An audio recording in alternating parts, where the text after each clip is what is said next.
Good evening and welcome to another edition of African Americans Ain't Africans, the talk think show that proves without a shadow of a doubt that the so-called African American didn't find his way to America in the trunk of a ship. I'm going to have Lisa Cypress from the Acamax join us like she does every Friday. But right now we're having some technical difficulty. So what we're going to talk about tonight, being that it's so-called Good Friday, this is what Lisa's telling me. What we're going to do on Good Friday, we're going to do some good for all the listeners. Any genealogy questions that you have, you can ask. I shared the link with the chat. So let's see if we can get her in. Hello? Can you hear us now? Well, I can No, hear we can't you. hear you. Oh, no. So let's just do it like this. Call me on my regular phone. We can leave your picture up and you can just talk on the phone through the speaker with me. Okay. Oh, you were on your phone. Okay. Let me see. So if you have any genealogy questions, you know, where your people from, how would you be able to look for them? Here she is. You there? I'm here. So can you guys press 1 if you can hear her loud and clear? Say, hey, Lisa. Lisa, you here? Yeah, I'm there. Can you guys hear her? Yeah, they can hear you. Okay, so Lisa, what I was telling them, since today is Good Friday, we're going to talk about, or if they have any questions about genealogy or any things about their family history, what they should look for, what they should know, important dates. I've shared the StreamYard, how you can come into the group. I shared the link to it. If you want to get in and speak to the crowd, you're welcome. Any questions you might want to ask, because since it's Good Friday, we're going to try to do something good for everybody. Cool? Yeah, that's what's up. So how you doing today, Lisa? I'm doing great. You know what I'm saying? Turning those lemons into lemonade. You know, there's a lot of discourse in the world. We got to watch out for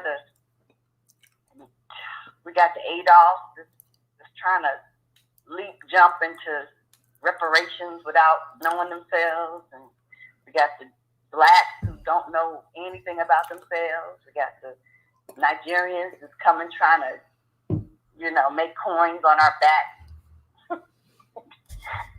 You got all the Africans and the illegal immigrants trying to make coins off our backs. And we got Indians fighting with each other. So it's just a lot of discourse that doesn't do us any good. It's distraction, it's division. So we need to focus on the good. That's what we need to do. Just focus on what we can do good, what's good about us, and what good is going to happen for us. Okay, so what good is going to happen for us? Well, I mean, if we keep ourselves focused and principled, which is a very rare thing, y'all need to have principles. Like certain things you just don't do. Not because you don't want to do it, because you may want to do it. What kind of people have we become, or what kind of principled people have we become if we weren't like that before? If mostly everything the African. No, we were principled. Yes, we were. I mean, we were. And we were just principled 50 years ago. And we just became unprincipled after we went buck wild after, you know, Black Power stuff. You know, Black Power and, I'm rapping and I'm free and I'll do what I want to do and I'll wear what I want to wear and I'll, sing what I want to sing and all that stuff, all that extra freedom that we think we needed have made us very unprincipled, very selfish. We got a question from J.M. Hotep. Halito family, can we find all records online? No, you will not find all records online, but I'll tell you what, for the time being, and the time being is going to be very short. Right now, there are a whole lot of records online. They change in every day. Like, I'll go in one part of the week and go in later and find more information. Also, you'll find some things disappear. So you need to kind of be on it, because there's a lot that's coming in, but there's also a lot going out. And as you do your research, you will find, like, even in my records, I found that people are making trees to identify themselves as you who aren't even of your race, because they're trying to cover the tracks of their ancestors who stole your identity, and they're trying to they're trying to actually make it look legit. You know what I mean? By having fake records. And when I mean fake records, I can tell you because, like, my ancestor has the actual, yellow old registration for the Civil War, with him and his brother being colored. The same exact person, the same exact name, except they added a second last name. What Americans, what Englishmen have two last names? That's not even part of that's not what they do. They don't have a Robinson Jackson, a male with two last names. Spaniards did that. Right. Still do. But not Englishmen. Not Swedish, not Irish. They didn't do that. So the fact that they did that, that is a imitation. That is actually fraudulent. That is them actually trying to fraudulently imitate you. They are trying to insert your last name behind their name and act like they're you. And what's so crazy is my ancestor was, like I said, listed with his brother, entering the war in the same place at the same time. Then they had the same person with the same name with a P initial. Same place, same time. Same brother with the same name. So how are you going to have the same name, have the same brother with the same name, and be entering the war about the same time, get the same rank? Because, see, my ancestor, he's a Negro, because he came in as a private. I guess he did something real cool, and they made him a lieutenant, second lieutenant, and then they court-martialed him. Now, that's a real Negro action right there. Right. They elevate you, and then they take you down. Right. That's like, they ain't nothing but a Negro right there. They ain't nothing but a colored man, as they listed him. That's nothing but an Indian, okay? So, but as far as their record, they don't have the paper record. All they have is like an electronic record that is in Ancestry. So there's not even an old document connected to it. Right. But they claim that same person and that same, time frame. They actually adjusted the time frame, so the person is younger. It's really weird, but they do stuff like that. They try to be you, and they have been you, and that's why you're broke, and they have all this money right now.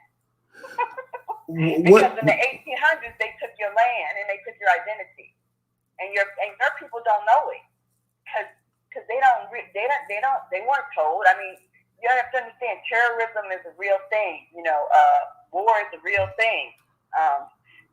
Your great grandparents didn't tell your aunties and cousins and grandparents that, oh yeah, that all used to be ours. They didn't even want to talk about it. You're gonna find stuff. So what? And what you do is you need to correct it. So even in Ancestry, you send them a message, because there's a way you can say I dispute it, or the information is false, and you need to correct that. And when I don't do it with everyone because I don't have time, but as many as I can, I change their identity. I say they're Accomack Indians. I say they're Accomack Indians. I put that in the record. I send that to Ancestry. Things like that. You need to kind of look and correct things. But as far as what was just actual question?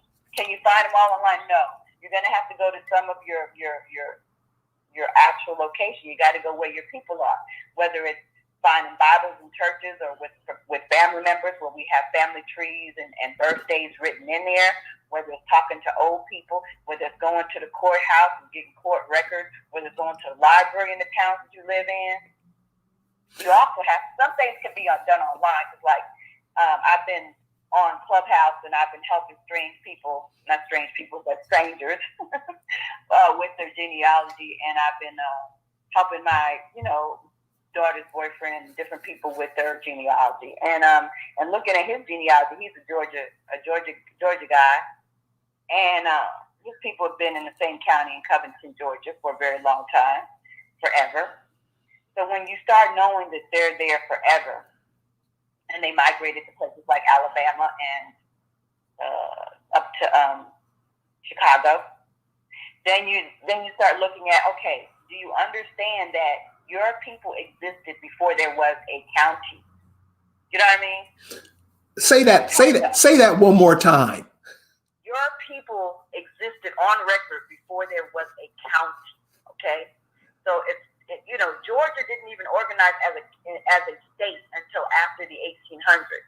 So if you are looking to find records like in the 1600s, you're not going to have maybe records as far back as the Virginia Indians, because it was still like Virginia. It was still like either part of Virginia or it was like this kind of vacant part of like South Carolina. It wasn't organized yet. They hadn't went in. I ain't gonna say it wasn't organized. It was organized by Indians, but it hadn't been invaded yet. So since it hadn't been invaded, you don't have those European records, right? And whatever records we kept, and I believe for sure we kept records and we kept things written and we kept pictures and everything. We kept pictures because we loved the pictures. We drew things and everything. But they destroyed a lot of everything that we did. I don't think they destroyed everything. I think a lot of it's hidden in the Smithsonian and various places. But our records are gone. Let's just say it like that. So all we have to go on is what they did report, and their daggone just being just thinking they're so superior, and their superiority of thinking that we would never look it up and we'd never figure it out. They recorded information about us as Indians, and it's out there. So if you actually Google, like I went into the town that he's from Newton County, or you can call it Covington, Georgia, or whatever. You look into that county, and they'll have a story of the ancient Indians. They'll go all the way back, 2000 BC, 500 BC, and talk about your people. Your stories are being preserved and it's out there. So you need to go where your people are from and start looking at the recorded documents, and a lot of that is online. And then when you look in there, you'll see that there were ancient names for you. They talk about your language. They tell you what your language was. They tell you what you called each other. And you sit around just calling yourself a Creek, but there's a specific name for your people and the area that you live. And you're using, you're using these daggone generic terminology, right? Like I'm a Creek Indian, or I'm a what's the other one? Muskogee. I'm a Muskogee. Yeah, that's generic. That's a big umbrella term. That's like me calling myself a Cherokee or a Powhatan. I'm both of those, but I'm specifically an Accomack. That's the county. That's the area that my people lived, and that's the land that we come from.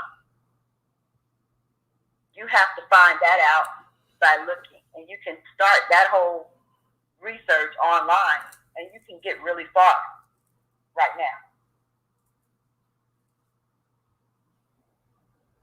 What does it say when we don't look for things? Like, we have a lot of people in a lot of cities, LA, Chicago, New York, the big cities, the cities who are hiring, and a whole bunch of us ran to those cities. Those people in those cities, 9.5 times out of 10, they don't even care about where they came from. What is that? What happens when all that time passes and we just shrug it off? What happens to the land, and what happens? Do people come and steal it, or how does that happen? I mean, yes, all the above. Yeah, that does happen. At one time, people do. I mean, they came in, they stole everything, and some of us were able to hold on to things, and some of us were politically active, and some of us were had the connections, the protections, the connections with able to kind of like keep some things together or organize themselves under Dawes roles and be classified as actual Indians within the roles because we had the lighter skin or, like I said, or just had the political hookup or the money. Some of us had money. And some of us, it's not even a matter of not having the money. It's a matter of you getting disconnected from your own family because maybe you're a daughter and you married a guy kind of outside your clan. And so he's outside of your clan, but your brother still has that family name, right? So he's still, because of the European influence, he's claiming all your family possessions. You're being disinherited from your family possessions, your land, because you are a female. Or the other thing that happens, even if you get your money, because a lot of my family, the women in my family were able to get their land, but then because they changed their name, another European thing, they changed their name when they were married. Not all of my family members did that now, but some of them did, and when they did, it goes over to that other family, so that your land is now no longer Cypress or Jones or Smith or Spade or Harmon or whatever it is. It changes to whoever you married. You're a West. You're a Townsend, there's a new name that I just came up with, Strand, So when I was on Clubhouse this week, gentleman just said, "Oh, my mom is from Accomack, Virginia, and and I think she's this," and I was like, "Okay." So I just did a quick look, and I found that we're related. That he is actually he's definitely an Accomack Indian, but we're related to the Accomack via the same ancestor. So it's like, you just never know, how quickly you can kind of find out who you are and where exactly you belong. You just got to do the work. You just got to look. And that changes that whole Adolf stuff, because Adolfs are like, give us all a check for being slaves. Well, in your family, you're going to find some people were actual slaves. Some people were indentured. Some people were not ever slaves. Some people were landowners. Some people were slave owners. There's going to be a whole myriad of things in your families with all the different people that are in your tree. So for you, and some people are going to be European. So you're going to find a lot of different things. I find that most of you will be hard pressed to find an African, but you'll find a whole lot of Indians doing a whole lot of stuff. And the thing about it is, you just have to decide who you're going to organize yourself under, who has the most information, who you vibrate with the most, and then start getting to work as far as getting the details of those people, like getting that information, like who were they, where did they live, what was their language, where did they live, where's their land, and then you connect the oldest, because they have actual street addresses, like when you get into the genealogy, you start finding your ancestors, they'll have actual street addresses, and you best believe, even if it's like the 1800s, that's where they live. I mean, because you have to understand, even if you have, like, you're in Georgia or Louisiana or Alabama, and your record is just like, it's just 1800. People get all like frustrated. And how I can get it to 18 something? Boo! The county didn't even have no organization till 1850. If your ancestor was born in 1812, you're doing the most. Right. You see what I'm saying? Right. So, I was talking to a woman that I also met on Clubhouse, and I was doing a little little genealogy for her, and it was like, girl, you got far, so you know that your people are from this area of Albany, Georgia, okay? And you just have to look into Albany. There are mounds down there where you live, okay? Those are your people. Your people were on those mounds. Your people lived around those mounds. This is your area. Lisa, we have a caller with a question. Robe, what's going on?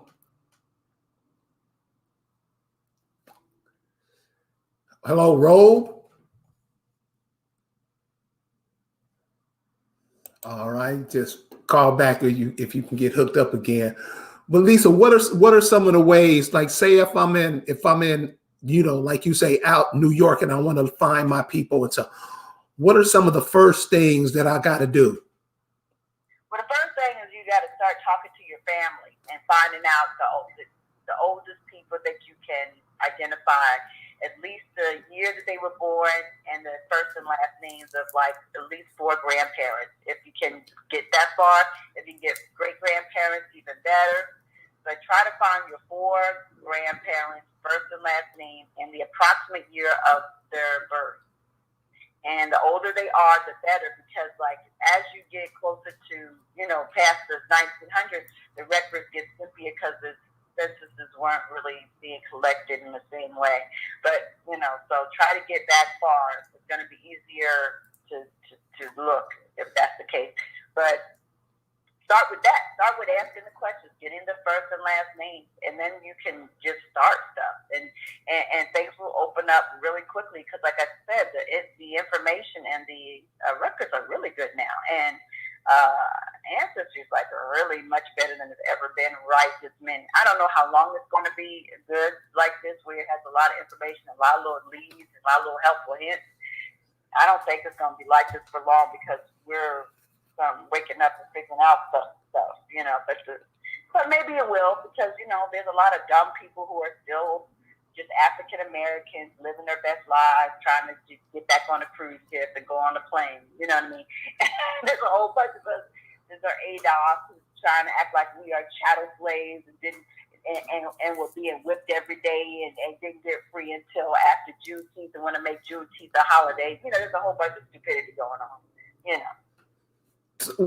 Yeah.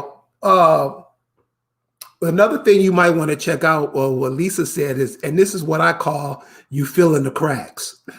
So let's say your grandfather or grandmother, they were born around 1875.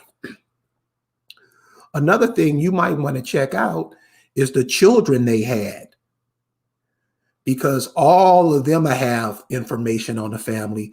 And plus they're a little younger than your grandmother and grandfather.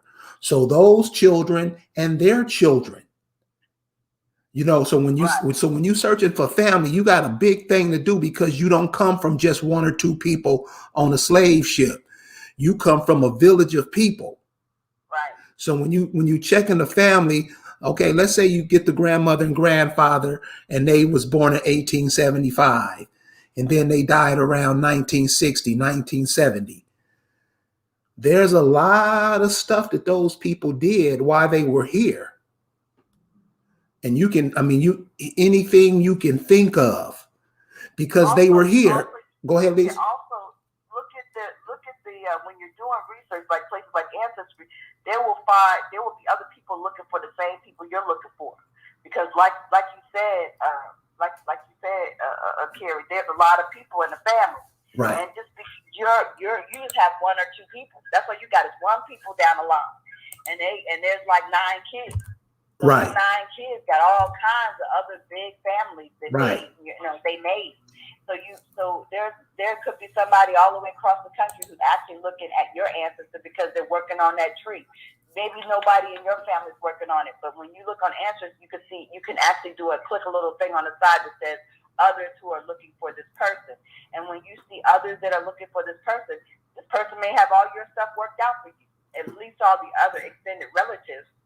And then you just got to work out your fine details about your own people, which you can get easily from your aunties, uncles, and whoever, Right. So it's very. But using social media like Facebook and whatever other else also helps, and also using Ancestry, because you can message people on Ancestry and say, hey, can I look at your tree? A lot of people keep their trees public, so you can actually just look at all the details and know who everybody is on there, and figure out who you want to add to your tree and add them from their tree. It allows you to do that.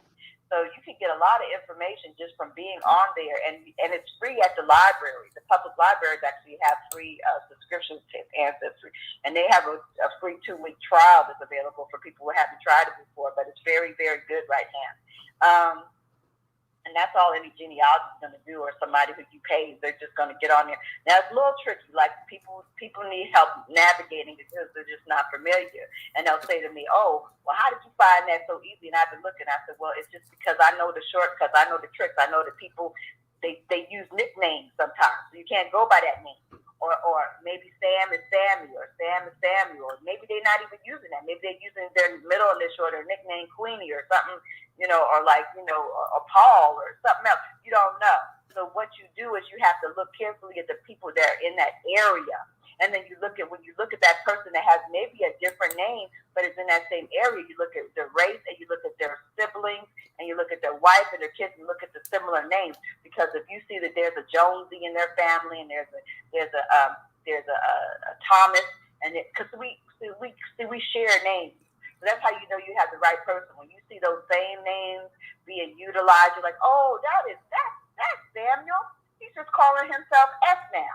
Or he was using his first initial in this document, or he's using his middle name or his nickname. But those are clearly his kids. They're all the same kids, and that's his wife's name. You know what I mean? That's how you figure out. That's how you kind of hunt somebody down, because sometimes it's altered and they use a different name, or they spell it different, or things like that. Those are the tricks that you might not know. Okay, Lisa. Well, we have Rob on the line now. We got questions. I know people are saying things, and they got a question that we've been missing. I've been looking at the chat. Okay, so Rob, what's happening? What's happening, man? How you doing? Hey, what's good, family? Can you hear me now? Yeah, I hear you. All right. You can hear him? Yeah, I hear him. It's a little light, but I hear him. Okay, good. Okay, well, you get the question because I can't hear. Oh. I apologize. This is a really bad mic, but I can't find my code right now. So I'll just be brief and to the point.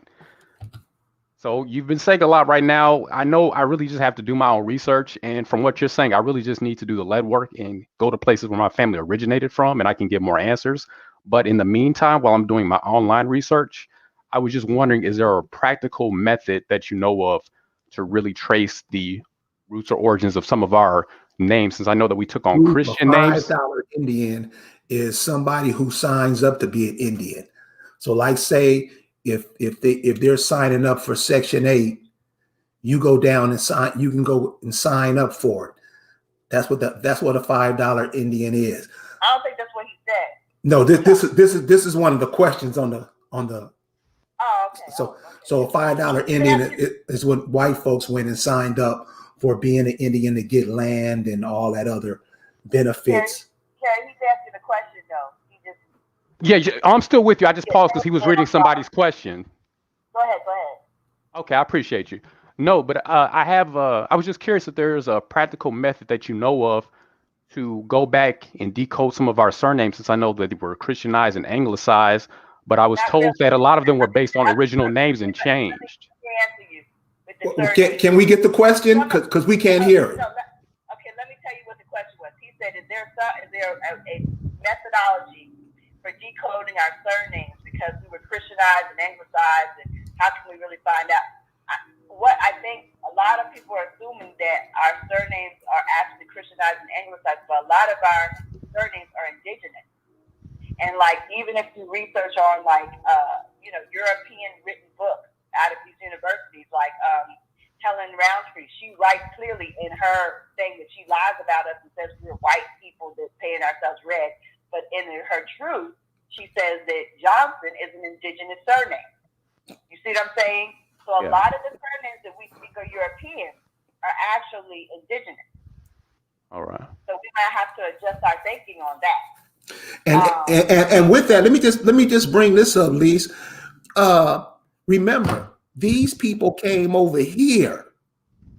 Mm-hmm. You're coming into a whole different area in the world. Right. That's why they call it American English. Right. That's right. We have our own language. It ain't even English no more. Okay, it's called American. We speak American. Why? Who did that? We did, because they copied off of our indigenous language, our inflections, our tones, our words are incorporated into what we use every day. And even now, even in modern times, because everything's cyclic, everything has a pattern. Even now, they're going delicious, whatever. These words become part of the damn dictionary. Our language always and has continuously been what is American English. And then it's right there and in your face. You just attribute it to them because that's what we've been brainwashed to think, that everything's them. And let me say another thing.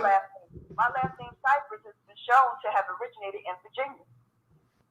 Can I just add one thing really quickly to that? And thank you. How many people in England was named Cyprus? Right. You know, these people came over and they integrated with you. They took that name and took it around back to Europe. They carted it around, but it started here. It's us. Okay, so for example, They took that name so they could take our land. So when you see those names in England, we assume that we took on the master's name because that's what we were told. But in reality, they took on our name to take the land, and then they daggone bastardized our name and took it and acted like, oh, we always been in England. It's always been this, always us. No. That's not all. That is most times not true. And it's like David Corey is saying, over there, they don't speak English like English is spoken over here. Right. There's a big difference. Right. And let me tell you, and if we weren't such a big influence here, if we weren't the real influence in this continent, trust and believe, we would sound like them, and we would sound like Africans if we were Africans. But we don't sound like either one. Hey, Lisa, Robe want to ask you another question. Okay, go ahead. actually, can you come back to me in 2 minutes? I found my good mic, so I'm going to plug that in so I can be heard clearly. Is that okay? That's fine. Thank you very much. One moment. What we got here?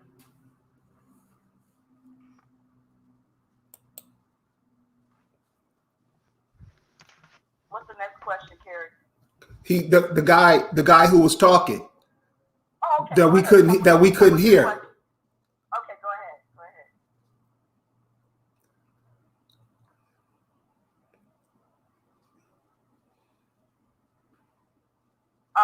Can you hear me now? I mean, you were talking to him last time. How you guys were speaking. I'm back now. I've got a different mic. Okay, let's go. Can you hear me? Yeah, I hear you. Okay, thank you.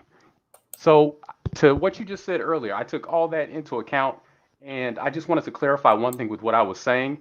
I understand. Well, I mean, I'm still understanding it, but I get the gist that most, if not all, of our names were ours originally. But I'm just curious, are there any cases where the name that we have currently, like it was originally our name, but it was slightly changed to match whatever language they were speaking? Like one of my family surnames is Posey, which is a flower. So did we have another name for that flower and they called it Posey, or was it always Posey? Like, is that what we would have called the flower? I mean, you'd have to start doing some research to find it. And the way I recommend finding out that kind of stuff out, if it's possible, everything's not necessarily possible, but I buy really old books about Indians and the area, specific to the area that my family lived in. I started doing research and looking in like A books, which they sell ancient or antique books, abooks.com. I do things like that. Look, even Amazon has some antique books in their, in their whole their stock. So I mean, I would get some really old books about Indians that were written in the 1700s or even earlier if possible, and then kind of look for that because it's probably there. Some days people have catalog information about Indians like it's an obsession. So, it's more than likely that information is there, or something like Posey. And like somebody even like Hara in Virginia, he wrote about every plant, bug, and everything, and he would use the names of the English terminology for the plant, and then he would say what we called it. So, books like that would be helpful. People did that everywhere. So, just kind of look at places like that. I mean, he wrote his book back in 1588, the copy I have. So, you can probably figure that out, if that's important. But, Can I have that first website again? And thank you. That first website you mentioned? When they change the names, it's pretty evident once you start doing your genealogy, whether it's an English name or not. And then the other thing, if you start looking in England for the name, that's the other way to decipher. Was the name in England in the 1600s? Was it there? Right. When did it pop in? When did it when did it arrive in England? Was it after they settled here? You know, see what I'm saying? Because their stuff has been there. So if they all of a sudden pop out with a new surname, and it's after they're going back and forth from the Americas, that's also an indication that they actually took that from the indigenous people. Got it. I don't know if that makes sense or not to you. No, that's crystal clear. Thank you. He said, can you please post the first website you mentioned before Amazon? Oh, I don't think I have the ability to post right now, but it's Abe. You're talking about the Abe, A-B-E, Abe book. Abe. Can you do that? You can do that. You can post it, right? ABE, right? Got it. Thank you. Book. .com. Online. Yeah. It's an online bookstore, and they have antique books. And that's a lot of my books that are really, really old. I receive from there. Also, I go on eBay. eBay is a great source. That's actually where I got some of my oldest stuff and artifacts off of eBay, you know. And you look at eBay UK or eBay Japan, you go places where they may have our artifacts and books that they are holding on to. In America, they're going to try to hide them. They're not going to sell them. But, you know, the UK may have some that they're willing to sell. And also Germany, I found a lot of books out of Germany and Japan or different places that they, you know, keeping our secret is not foremost in their mind. So like that. That makes sense what people talking about here. Appreciate that. And also, I'm just gonna sit back and listen from this point because I just need to do my own due diligence. You know, check the dates and check out what was going on at certain times in your family's lives. You know, like let's say your grandfather was born and they may have been living somewhere on the East Coast, but they had to move to Atlanta, to that area for whatever reason. If it was a civil war or whatever wars and stuff that was going on, look for those. Those are things you want to look for too when searching for your family, because that can tell you a lot. Appreciate that. It's really important for you to just kind of like to understand that when you start getting back, and then you know just to always remember that you're gonna have to like you know look to the town, because the town people, there's a lot of historians in the town. There's little museums and things, and look for those websites, the town museum, the town website, the town history, the county, even the county history is more even better. County history, county websites, because there are little local historians that, you know, contribute information. A lot of that's going to be about your people inadvertently when they talk about the indigenous people there, you know, and so, you know, you need to kind of pay attention to that. It's going to give you loads of information that you won't even expect, because they're trying to be romantic. They romanticize the Indian, but they don't want to romanticize you. They don't realize, some of them don't realize that it's you, and some of them do, but they don't, you know, they don't think you're ever going to figure it out. But a lot of these people don't even realize that the Indian that they romanticize is the American Negro. So when they do this, they have all this great information that you can use to kind of piece together who you are, you know, who you are and the kind of things that you did do, you know, and a lot of it's going to require you to just connect with your ancestors. And as you connect with your ancestors and you talk to them and you speak their name and you give them the light and the energy that they need, they're going to let you know what vibrates right and what vibrates wrong. Certain things are just not going to resonate with you. You're going to know that that's a lie, that really wasn't the fact. And then certain things are going to really resonate with you. Like you feel like, wow, that feels like it's right. It feels like it's true. And that's how you have to proceed with it, you know. And in deciphering what is real about your people, it's going to require that you put together a whole lot of things and listen to your ancestors about what is right. And they do speak to you. Absolutely.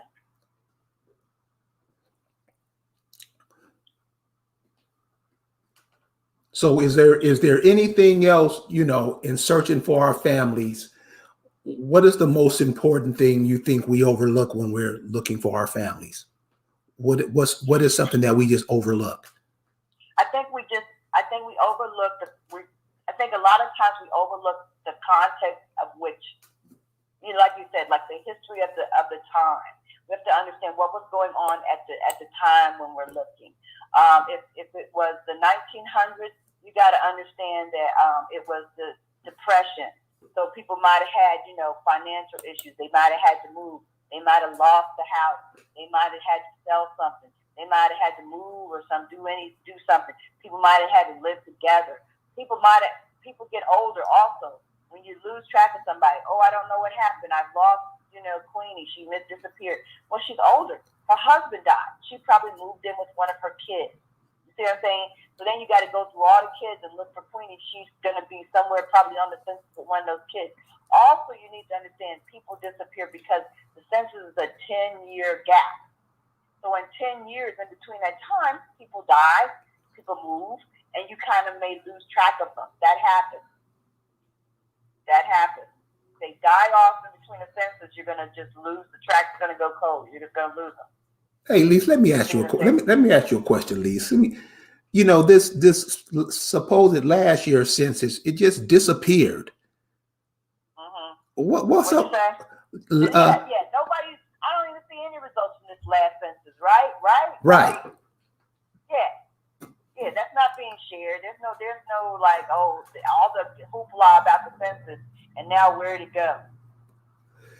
Jay Indigenous said he believes people are keeping most of our history locked up. Of course they are. But understand also this: a lot of it's in private houses. So what I would also tell you guys is flea markets and yard sales. Okay, flea markets and yard sales. The things that people don't think about, because these little I don't want to call people out their name, but rednecks, but whatever. Some of these people, these little folk in these little towns have these yard sales and go to flea markets, and they have the best artifacts, the best information, the best books, the best catalogs, the best arrowheads. They got everything. They have our whole history in their house. And I've seen that. That. Right. So you need to pay attention to that thing. Those books that actually will show things that they don't want us to know about are locked away in their attics and stuff like that. So go to the estate sales, go to the yard sales, go to the flea markets, look for your information about your people there. That's one other resource. Also, don't neglect the churches. Churches have records, and don't neglect the undertakers. Undertakers have all the daggone little eulogies and the daggone obituary information. That's everything. It talks about who they left, their kids, their surviving siblings, all that. Aunties, uncles. You got a great genealogy on an obits and all that, newspaper records, all that. Oh, so you see all the work we don't have time to turn on the TV. We got work to do. We have work to do, and then when this is the thing. When you know that you're and let me tell you, some of these records are altered. They'll say that this place was rented and it was actually owned. Look at it, but then you'll find out that you're look at when you look in records. I found out that ancestors that I didn't know had land all over the place, right? Who has it now? That's for you to reclaim. You're sitting here worrying about $8 and what this and how you're going to get a stimulus check, and your stimulus is right there. It's right sitting right there. You're not accessing it. You have your stimulus. Because land is everything. Because on land, first of all, the land itself is a treasure, and its value, and it's something you can actually get money from. You can get a loan off of your land. It can be used as collateral. You can build. You can start your business based upon your land. You can start a business with your land. You can garden with it if you don't want to garden with it. You can build on it. You can lease it out. You can lease it out for hunting. You can lease it out for fishing. You can lease it out for just for farming.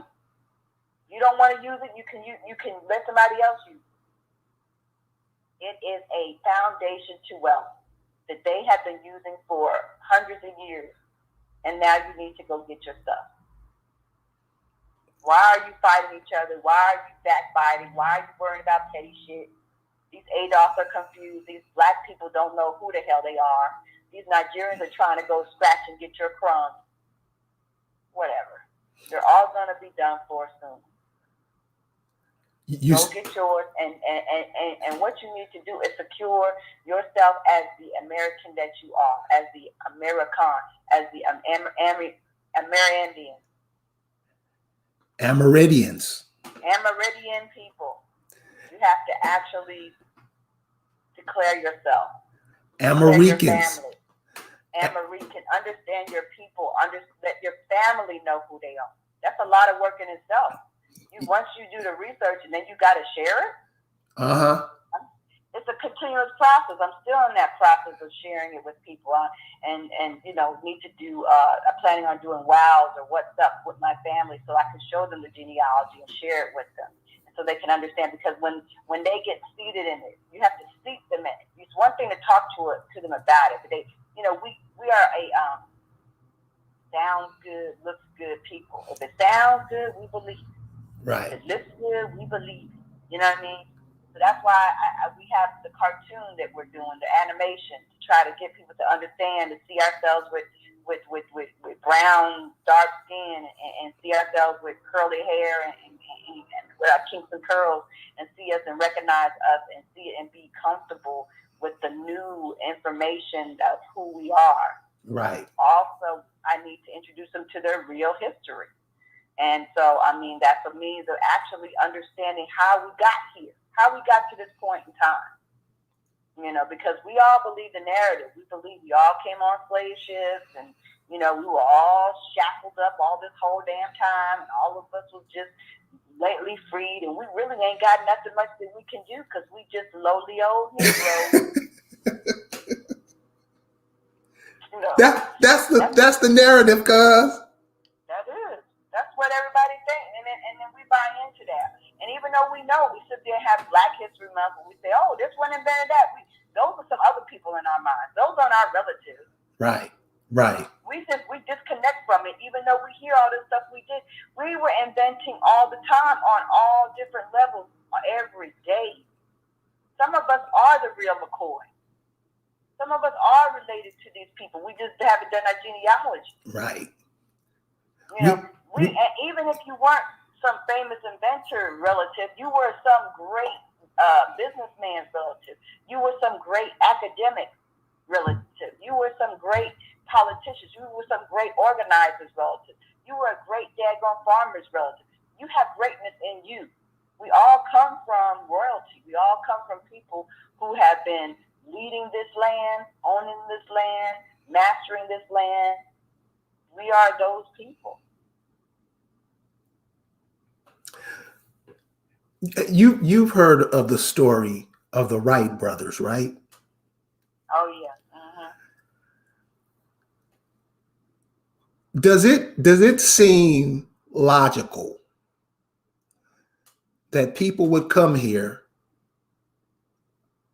criminals coming over here to work off their labor or whatever, and would just invent some of the stuff that we seen invented when they just got here? Well, it's not even that. It's even bigger than that. The stuff that they do in England, they got from us. Half of the inventions that they sit up there and that's like our English invention are actually indigenous inventions. Can you give us could you give us an example? Fleming was like the doctor who decided that we needed to disinfect things, looked at the germs, right? We were the ones who knew about germs all for thousands of years. We washed, we disinfected, we steamed, okay? He didn't know nothing about that until they came in contact with us. We taught them that. Dr. Fleming, they give these people these titles of Florence Nightingale. She didn't know how to nurse a damn thing. That's very recent. That was the 1800s. We have 200 years with these people teaching them shit. She got that from us. That was stuff they carried back to England. It took them 200 years to get it in their brain. because they were nasty. They wouldn't even wash. They thought washing brought in daggone demons and sickness. So please, we have taught them and invented more, not just in this continent, but around the world. We just don't give ourselves credit or think about it in that way. Jen E. Jones asks, what is the truth behind the fleur-de-lis? The World Wide Web says it has to do with the French crown, but I see the Indian feather. Absolutely. Yeah, they tried to, well, I'm not a real Louisiana expert, but I have read things about the fleur-de-lis. And I have read lightly that, yes, of course, it does have indigenous roots. Of course, everything does. Look at the food. We give French the credit for all the food that's indigenous. Like they're the greatest cooks in the world. No, they're not. They're Louisiana Indian thieves. They stole recipes from the indigenous Indians of Louisiana, and they brought it to the world. Now we think that's French cuisine. Really? No. I mean, you're absolutely right, and what I don't get is this stuff is right in our face. Right. This stuff is right in our face, and I don't see how we don't get it. Right. We have to get it. We have to get it. We have to start seeing that, and we have to be motivated to actually to get it together, take action. Because so many people are fucking talking, excuse me, I'm sorry. So many people are talking all over the internet and over the phone and all these apps and everything. And we're talking, and they're monitoring us. And these clubhouses are so inundated with government agents and all this kind of crap. There was a girl on there who was talking so eloquently. I mean, she was beautiful, right? Her language is beautiful. She's very slow and deliberate. And I just don't see why I don't want to have this conversation in front of my European brothers and sisters. I don't want to have to correct my African American brothers in front of them. I don't feel comfortable. I mean, she spoke really beautifully. She wasn't even us. I don't have, my friends are Canadian and Jamaican. That's fine. I'm not trying to be my friend person. But she doesn't even know our history. She doesn't know our history. She doesn't know what is going on, what has gone on. We have people, like in my family, I have people living on a plantation as recent as 2017. 2017. I still have cousins living on a plantation to this day. Excuse me. They was kind of living large, though. Come on now. I mean, come on now. People don't understand this. A person came forward and said she had people that in her family and her genealogy that were enslaved in the 1930s. Come on now. Yeah. We don't know. How are you speaking to something that you don't even know? And then you're doing it and you're trying to you're doing it because you're daggone stepping facing it for daggone white supremacists. So they can say, they don't need any reparations. It's ridiculous. That's so far in the past. She actually said that I feel uncomfortable having someone be taxed. How are we going to get the money? How will we finance the reparations? I'm concerned about how much it would cost and where is it supposed to come from? We spend so much money in these wars. I was like, you crazy? You're an agent. Who talks like this? Right. Who talks like this? Because we all know they print up as much money as they want to for as much bull as they want to deal with. Do you understand that somebody came into the hotel yesterday with pictures of immigrants coming in with brand new jackets, coats, clothes, tags still on, and money cards and bags full of gifts and goodies? These illegal immigrants are coming in. Yes. By busloads. By the busload. And we ain't got no money. They all on the bus line, the Greyhound bus line going up to North Carolina and those places to work them chicken farms and whatever. And the bus driver told me, you can tell because they're all carrying boxes. They got boxes, bags. They got, like I said, they got tags tagged up, brand new jackets and everything. Shoes, jackets, all tagged up, brand new. Right. They got whole storehouses of stores that they just opening up for these illegal aliens, and y'all don't understand that everything is anything can be provided for, anything, whether it's within the system or outside of the system. We know that in the Almighty, that the great and powerful God, anything's possible with our ancestors and our great fathers or mothers, and that everything is possible. However, these Luciferians can create whatever kind of daggone funds they want to when they want to as well, okay? And so when they want to finance something, there's money for it in abundance. When they want to put things in their pocket, they get it in abundance. When you want to ask for something, there ain't no money. And then you sit up there and co-sign it, that's crazy. Yeah, I never understood that. Master say he ain't got none. Master say it be all gone. We ain't got none. Oh, that's we co-sign. Yeah. Co-sign. That's what we do. So now, what's your direction should we be going? I mean, see, you see how the world is set up in front of us now. You just said, hold on, let me say this.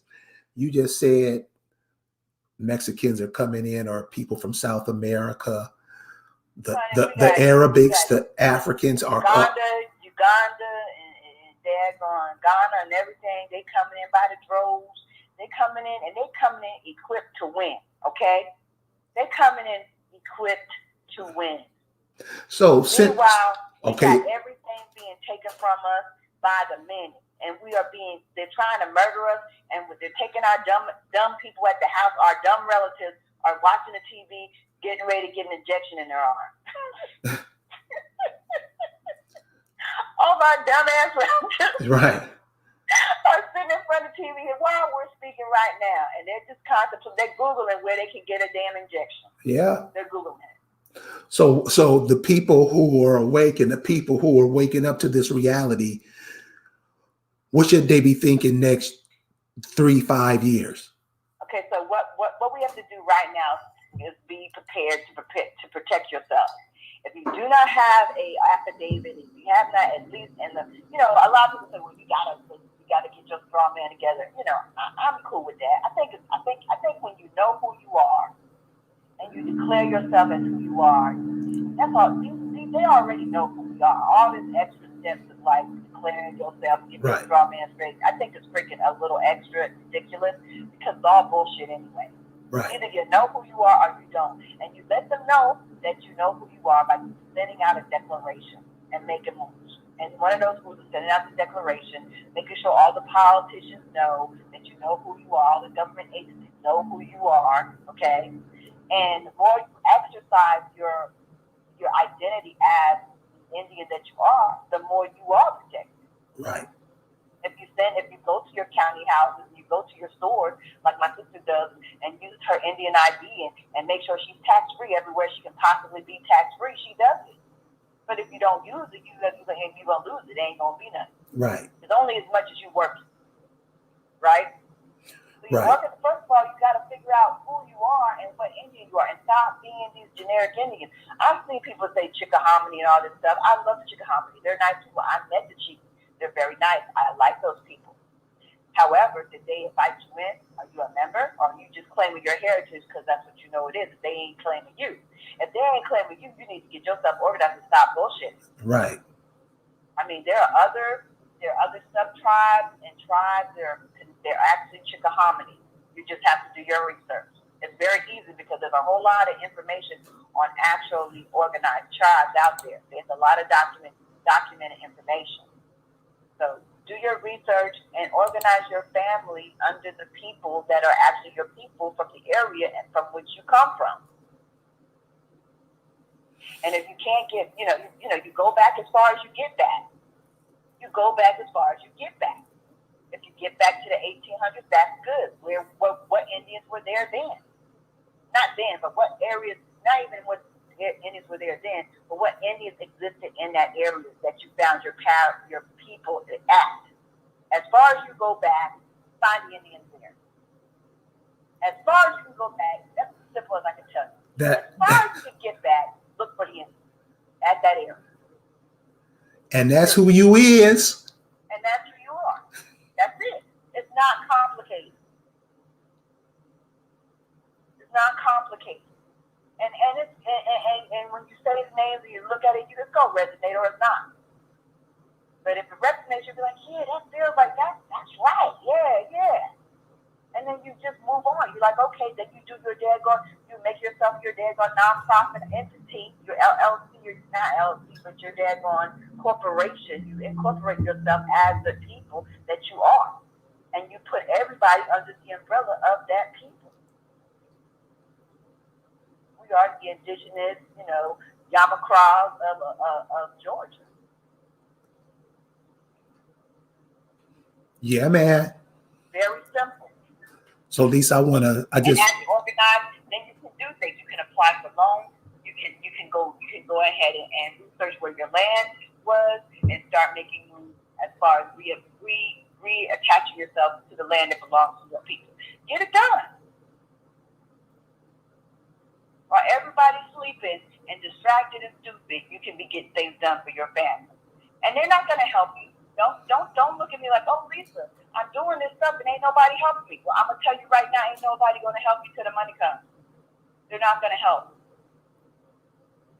That's the way we are. Until they see a benefit, they're not going to come. If you're lucky, you'll get 2 or 3 people that might be helpful in a very modest way. But do not be surprised if you are doing it all by yourself, and then you have to share it because you have to share it. That's what we do. So Lisa, thank you for joining us tonight. You're welcome. Your words of wisdom are always something to roll up in the bed with after a long Friday. Yeah, they're giving away crab dinner to get the shot. What? Wow, crab dinner to get the shot. Say that again. Somebody just wrote in something about they're giving away crab dinner to go get the vaccination shot. Kia Green. Always enlightening us. So what do you think of? What do you think about that COVID thing? Is it at the end or what? Oh, it's over. It's actually over. There's no disease floating around anymore. I don't know. Has anybody got 1/8 of their family dead or 1/16 of their family dead? I don't know. Has anybody got that? I haven't had any reports. I don't have it in my family, and I got some old, sickly people in my family, and they're still kicking and being annoying. So, you know what I'm saying? Right. So I don't understand how it's devastating and killing us if all these people are still alive that I know, and I don't even have a big family. So it didn't really do anything to us. So, I mean, where are all these dead people? I'm not seeing it. I see it in people that took the flu shot religiously because that's how they gave it to people. And now they have a movie out called The Cruise, or The Last Cruise, and they're trying to explain how it transmitted via a cruise ship from China or Japan or some shit. So they're trying to loosely explain how there was a transmission. Now they're going to try to backpedal and explain how it was transmitted. Come on, y'all. It wasn't no cruise liner. We know that you gave people the flu shot. We know what happened. So what do you think? What do you think all that was for? What was the purpose of all of that? They're trying to kill and control us. That's what they're trying to do. They're not trying to kill and control all these old white people that's getting the daggone vaccine. But that's who the main people that's running out there to get it are the Hispanics, the white Hispanics and the white Europeans. And they're trying to get us. We're the target. We're always the target. Understand they're at war with us. We're always the target. So that's why you got the presidents coming on TV and you got black doctors and stuff and nurses and you got all this kind of like, they're trying to get us. You got all our celebrities trying to daggone showboat. You don't see no daggone Hispanic people daggone showboat trying to get injections. You don't see white people in there begging other white people to get the injections. They're trying to get us. You know what I saw? I saw Dr. J. Right. Dr. J, Right, and we all love Dr. J. Kareem. They all, I mean, they look half dead anyway, but they get You know me. why they look half dead? Because they're conflicted by the evil that they are doing. That's what's killing them, because they know what they're doing is wrong. And just like a lot of these other celebrities, they know that they are conflicted because what they're doing is wrong. Right. So it's making them look haggard because they're like, oh my God, I gotta go on TV and say some shit. Oh. So they're that puppety control where you can just make them say anything and do anything. Money. Okay, look, didn't I just tell you my good friend is telling me she's trying to get a job as a daggone vaccine nurse. I said, you gonna be a Tuskegee nurse? You gonna give poison to our people? Well, we already got poison in our minds. We might as well take poison in our bodies. What goes around comes around. Come on now. People have no principles. They have no principles. Anything, and it's a little bit of money compared to what these celebrities are getting, compared to what it costs to get Bush to stand with who was he with? He was with Bush was standing with Clinton and Obama. They're all friends though, but they all did a commercial together to try to get y'all to take the injection. How much was that cost? That cost a mind-boggling amount of money to get that. Okay? But they are spending trillions of dollars to get you to take a vaccine. And y'all, I don't know now, your families are falling for it because they on the news, and my sister told me my older sister started to cave in. She's talking about she gonna get it. And she's a whole biologist. She should know better.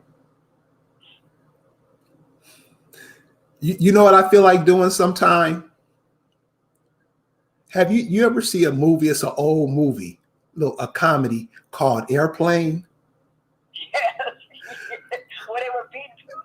No, when that lady says, "Oh, I got to get out of here. I got to get out of here," and they started slapping her. Everybody was slapping. They were coming back with that. Sledgehammers and everything just beating her up. That's what I think of all this craziness as. Just to keep. Well, Al Sharpton kid said Al Sharpton had his arm up. His dad going, oh my God. Who's gonna follow him? Shoot, man. There's still people that love Al Sharpton. You know, I really can't believe that we're falling for it like that.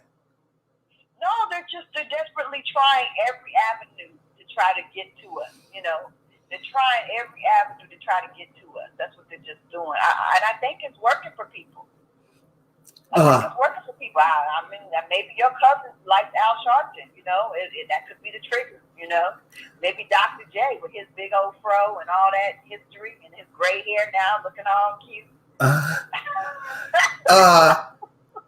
It's unbelievable.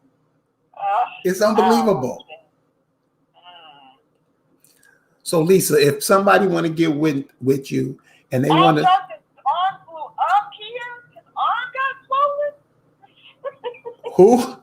What? Kia Green said that one arm got big as a grape. Is that Al Sharpton's arm that got big as a grape? Got big as a grapefruit? What? Big as a grapefruit? What? She says, I'm thinking she's saying Al Sharpton, one of his arms got big as a grapefruit from the shot. So what do you think about that? Is that somebody trying to tell us something? Man, we need to, come on now. Okay, I don't even think that this should even be a conversation. This is a moot point. First of all, there is no more disease floating around the air, and they still want to say it floats around in the air, which is absurd because viruses don't do that like that. They go from person to person. They don't have wings. They don't have daggone, a jetpack.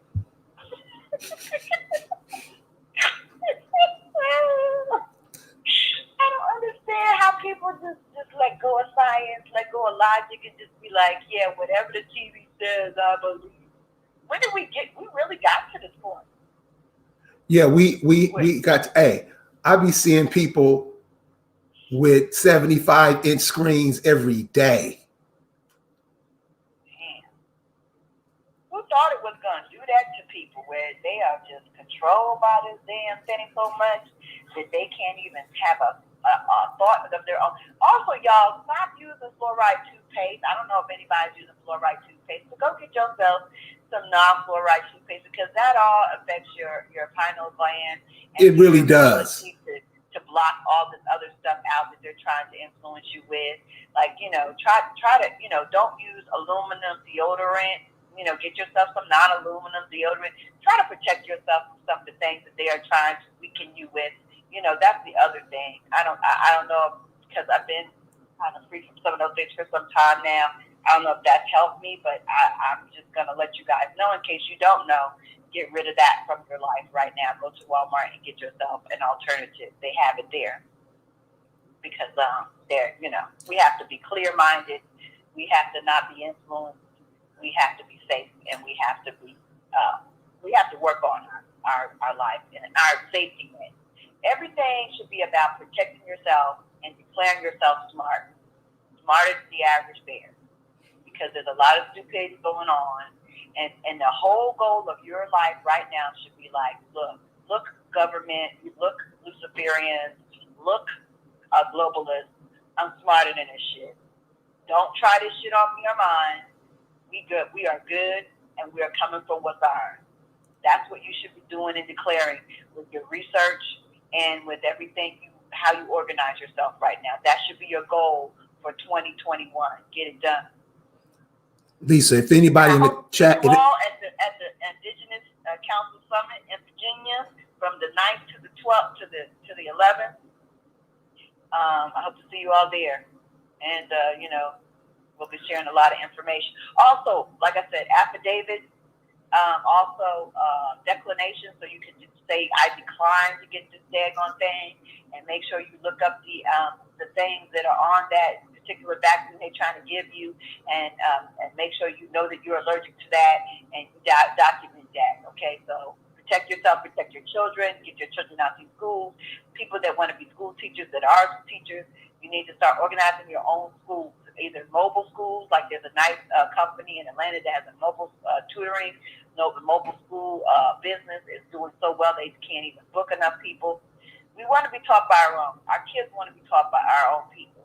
You can go to people's homes and you can help teach these kids whose families don't have, the wherewithal to give them everything. In addition to that, you can get grant money to be able to do it. If for people that are low income, let's get some things cracking. Think outside the box. Let's get some things organized as Indigenous people. Get this done. If you're a musician, I'm looking for somebody to teach my grandkids in Decoding Atlanta. If you happen to be Atlanta, if you know some musicians, I need somebody to tutor my kids. I want my grandkids to know how to play instruments. I brought them the instruments. I need somebody to teach them. Come on, let's get this done. Let's get some things done amongst each other. Can I get a witness? There are people in Atlanta. There's a woman that I was introduced to by Tomahawk Tony, and her name is Noya. She is part of a tribe that organizes themselves out of Georgia, and they have their own money. They have their own gold coins and stuff. Okay, come on. Things are being done. They had farmland. They had vegetables that they had to let go to rot because they didn't have no people to organize with them. If you're in Georgia, let's get this together. Come on, let's network. Let the good people come together and do good things. It's Good Friday. Let's get some good things done. Contact me. My email address, you can reach me on acamac.org. It'll go directly to my email address. If you go there and message me or comment to me, it'll come directly to my email. Let's get some things done. I'm just putting your acamac.org so people can copy it down. And I want to say thank you for joining us tonight. Love to have you as always. And I want to thank the chat for sitting with us and listening. Hope we had shared some information tonight that that could be useful to everybody. So everyone have a good night, and we'll see you next time. Peace. All right, you guys. Thanks. Thanks, Kia. Thanks, everybody. Thanks, David. Thanks, Thanks, Jay Indigenous. Thanks, everybody that commented. Bye.